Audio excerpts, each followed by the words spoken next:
Olá, vamos falar sobre o assunto do momento desde ontem, que é o PIB do Brasil em 2023. A matéria é essa aqui: PIB do Brasil fica estável no quarto trimestre e fecha 2023 com expansão de 2,9%. E aí, ontem saiu esse PIB de 2,9% e a petezada foi pro Twitter e levantou a hashtag seguinte: ó, Pibão do Lula. Em referência a esse PIB de 2,9%, segundo a petezada ontem no Twitter, estava bombando a economia do Brasil e isso foi um pibão, né? Um PIB muito grande. E aí, diante da hashtag dos petistas, eu tenho algumas perguntas para fazer. Vamos lá. Bom, essa pergunta que eu quero fazer, tá? Se o 2,9% do Lula é pibão e ele é menor que 2022, menor que 2021, então a economia do Brasil não estava tão quebrada como vocês andavam falando que receberam do Bolsonaro. Ou eu estou enganado? Porque 2,9 é menor que 3 e é menor que 4,8, não? Mas aí os petistas já tinham uma justificativa por que o PIB subiu. Vamos lá. Bolsonaristas querem tirar o mérito de Lula pelo PIB de 2,9. Estão dizendo que o crescimento é mérito do agronegócio e não do Lula. Eles só esquecem de dizer que o agro só cresceu graças ao valor recorde de 364,22 bilhões que Lula destinou ao Plano Safra. E aqui está a matéria. Realmente, Lula destinou 364 bilhões. Mas, aí vem a realidade. Acompanhe. Bom, é verdade, o Lula, né, lançou o Plano Safra com 364 bilhões. Só que tem um porém que a gente precisa levantar aqui. Ele disse que é por causa disso que o PIB cresceu 2,9% e por isso é o pibão do Lula. Esse valor é de 27/6/2023, ou seja, no final do primeiro semestre. Então, para a gente saber se isso realmente foi o que movimentou o PIB, a gente vai pegar o quê? Os dados do PIB no segundo semestre, ver se foi puxado por isso. E vamos ver quanto cresceu o PIB no segundo semestre? Bora lá. Variação trimestral do PIB brasileiro. Tá aqui, ó. Então vamos pegar aqui. Tem todos os anos desde 2018, né? Aqui é a pandemia, aqui, ó.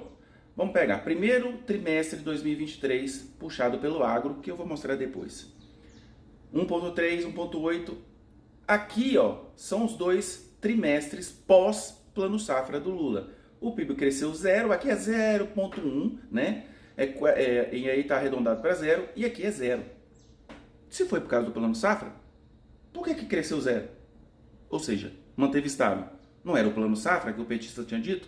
E vamos ver agora os números do agro para ver que realmente a galera que estava dizendo que esse número que puxou o PIB no primeiro trimestre foi feito sim pelo agro e eu vou te provar.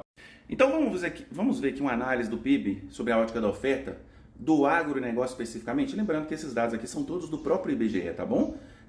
No primeiro trimestre, que foi a safra, 20% de crescimento na oferta. Segundo, terceiro e quarto. Esses dois aqui foi quando entrou o investimento. E lembrando, gente, que esse plano safra de investimento do Lula vale mas para a colheita desse ano. E outra coisa, se não tiver demanda, não adianta investimento recorde não tem o que vender. Então, assim, esses números aqui são preocupantes, mas tem mais.